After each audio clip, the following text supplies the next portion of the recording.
ఈ వీడియో చూస్తున్న ప్రజలందరికీ నా నమస్కారాలు.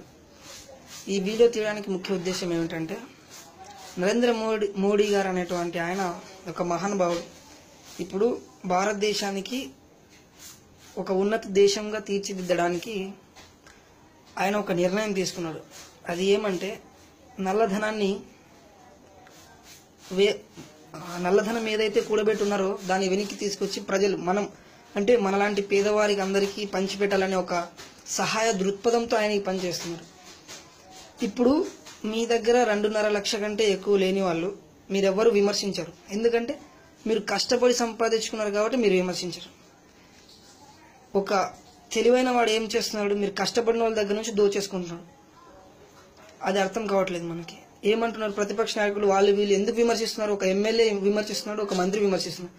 ఎందుకు? ఒక మంత్రి దగ్గర కొన్ని కోట్లు, 100 లక్షల కోట్లు ఉన్నాయి, మన దగ్గర లేదు. మనం విమర్శించాం, వాళ్ళు మనల్ని రెచ్చగొడుతున్నారు. అంటే ఏ విధంగా రెచ్చగొడుతున్నారు? ఆయన మనకి అన్యాయం చేస్తున్నాడు, అది చేస్తున్నాడు, ఇది చేస్తున్నాడు అని చెప్తున్నారు. అన్యాయం ఏమన్యాయం అండి? మహా అయితే 5 రోజులు కష్టపడారు. ఇప్పుడు దాదాపుగా ప్రతి ఒక్కరి జోబీలో 2,000 రూపాయల నోటు ఉంది. ఇంకో 10 రోజులు కష్టపడితే అందరి జోబులోకి వస్తుంది కదా. ఆయన చేసిన వెంటనే ఇప్పుడు ఈరోజు ప్లాన్ అమలు చేస్తే రేపే వచ్చేయడానికి ఆయన మంత్రం చేస్తలేదు, ఒక మంచి కార్యక్రమం చేస్తున్నాడు.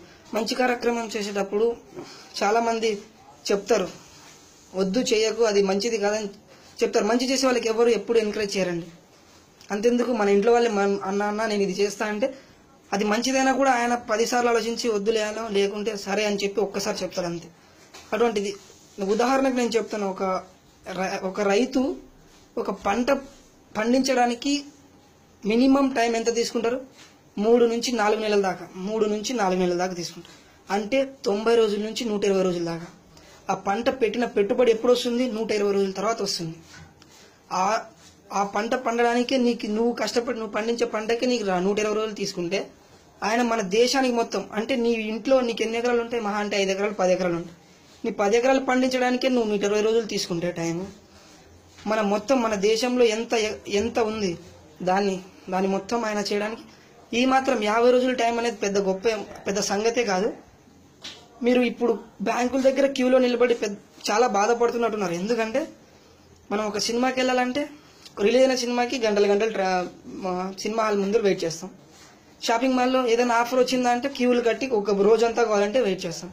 ఫ్రీగా వచ్చిన జియో సిమ్ కోసం ఒక్కొక్కరు గొడవలు పడినారు, తలకాయలు బళ్ళు కొట్టుకున్నారు, కాలాలు కూడా ఉన్నాయి. అలాంటిది లైన్లో ఉండి ఇప్పుడు మీరు తీసుకున్నాక పెద్ద బాధపడదండి. అసలు ఇప్పుడు మీరు బాధపడినా కూడా ఒక 50 రోజుల తర్వాత మీకే అర్థమవుతుంది ఆయన ఎవరి కోసం చేస్తున్నారు, ఎందుకోసం చేస్తున్నారు మీకే అర్థమవుతుంది. అర్థమైన రోజు మీరే ఆయనని దేవుడు అంటారు. ఆయన ఒక గాంధీ తాతతో సమానం, ఒక అంబేద్కర్తో సమానం, జవహర్లాల్ నెహ్రూ, మొత్తం మన అందరినీ కలిపితే ఆయన ఒక్కడు.